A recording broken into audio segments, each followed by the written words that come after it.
नमस्कार। आज हम पॉलियाना की कहानी के एक बहुत ही दिलचस्प मोड़ पर नजर डालेंगे। ये वो हिस्सा है जहां एक छोटी सी बच्ची की बेपनाह दयालुता, उसकी सख्त आंटी के उसूलों और एक लड़के के आत्मसम्मान से टकरा जाती है।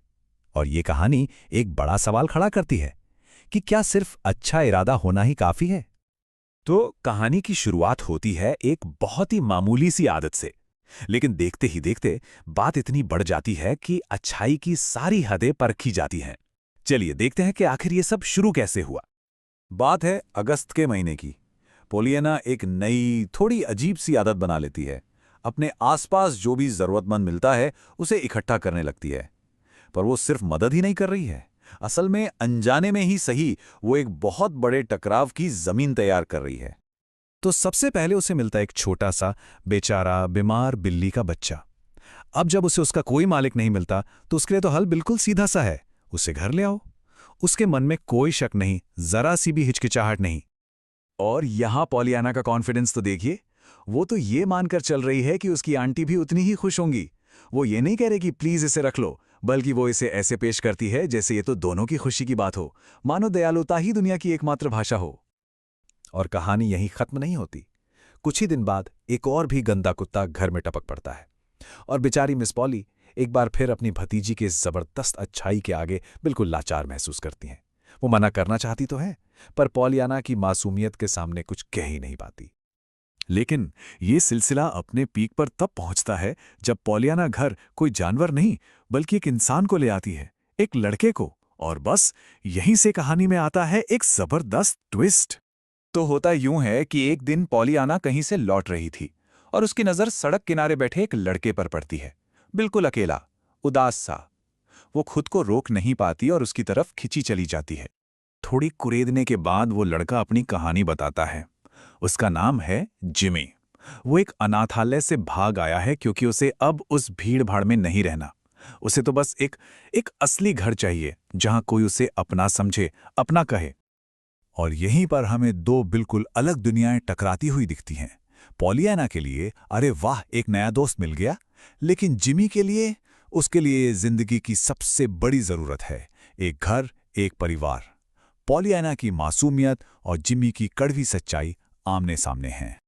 जिमी की कहानी सुनते ही पॉलियाना के दिमाग की बत्ती जलती है। उसे एक सीधा सा हल सूझता है।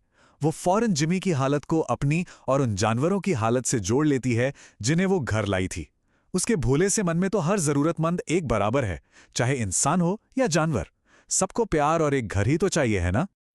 और बस इसी पूरे कॉन्फिडेंस के साथ पॉलियाना जिमी का हाथ पकड़ती है और सीधा अपनी आंटी के सामने ले जाती है, इस बात से बिल्कुल बेखबर कि वो अनजाने में तीन अलग अलग दुनियाओं को भिड़ाने वाली है। वो जिमी को ऐसे पेश करती है जैसे कोई कीमती तोहफा लाई हो और सोचती है कि उसकी आंटी भी देखकर खुश हो जाएंगी। बेचारी को ये समझ ही नहीं आता कि एक बेघर लड़के को घर लाना एक बिल्ली के बच्चे को लाने से कितना कितना अलग है। लेकिन जैसे ही मिस पॉली उसे नफरत से फटेहाल छोटा भिखारी कहती हैं, जिमी का स्वाभिमान जाग उठता है। वो गरीब जरूर है, पर उसमें आत्मसम्मान है। और वो बिना डरे मिस पॉली को जवाब देता है, क्योंकि ये दया नहीं थी, ये तो सरासर बेइज्जती थी। अब इस पूरे हंगामे और पॉलियाना के न खत्म होने वाली पॉजिटिविटी से मिस पॉली का सब्र का बांध टूट जाता है। पॉलियाना का वो खुश शब्द जो हमेशा इतना अच्छा लगता था, आज उन्हें कांटे की तरह चुभ रहा है। और आखिरकार वो फट पड़ती हैं। और बस एक ही पल में पूरा कमरा जैसे इमोशंस के एक तूफान में घिर जाता है। हमेशा खुश रहने वाली पॉलियाना सदमे से एकदम चुप। जिमी, जिसके आत्मसम्मान को चोट पहुंची है, गुस्से में पैर पटकता हुआ घर से बाहर निकल जाता है। एक अच्छा इरादा एक बहुत बड़ी गलतफहमी बन चुका है और दिल सबका दुखा है। पर हमारी पॉलियाना भी हार मानने वालों में से नहीं है। जैसे ही उसे अपनी गलती का एहसास होता है, वो फौरन जिमी के पीछे भागती है। उसने ठान लिया है कि इस गड़बड़ को तो वो ठीक करके ही रहेगी। वो उसे रोकती है, उससे माफी मांगती है और तुरंत एक नया प्लान बनाती है कि अगर आंटी मदद नहीं करेंगी तो क्या हुआ, वो किसी और को ढूंढेगी जो मदद करेगा। उसका दिमाग फौरन प्रॉब्लम से सॉल्यूशन की तरफ दौड़ पड़ता है। अब जिमी पूछता है, ये लेडीज ऐड क्या चीज है? तो पॉलियाना उसे बिल्कुल सीधे साधे सच्चे शब्दों में समझाती है जैसा वो समझती है। उसकी बातों से उसका वही मासूम नजरिया झलकता है कि दुनिया तो अच्छे लोगों से भरी पड़ी है जो बस दूसरों की मदद करना चाहते हैं। जिमी के मन में दोबारा भिखारी कहलाने का डर बैठ गया है। मिस पॉली की बातें उसे बहुत चुभी हैं। उसे मदद तो चाहिए, पर अपने आत्मसम्मान को खोकर नहीं। इसलिए वो सिर्फ एक शर्त पर राजी होता है कि पॉलियाना वहां अकेले जाएगी। और उधर जैसे ही दोनों बच्चे अपनी अपनी राह जाते हैं, मिस पॉली खिड़की से ये सब देख रही होती हैं और उन्हें एक अजीब सा खालीपन महसूस होता है। शायद जिंदगी में पहली बार उन्हें अपने कहे शब्दों की ताकत का एहसास होता है, और उस मौके का भी जो उन्होंने अभी अभी गवा दिया। ये सिर्फ एक लड़के की मदद करने का मौका नहीं था, बल्कि अपनी भतीजी के और करीब आने का भी मौका था।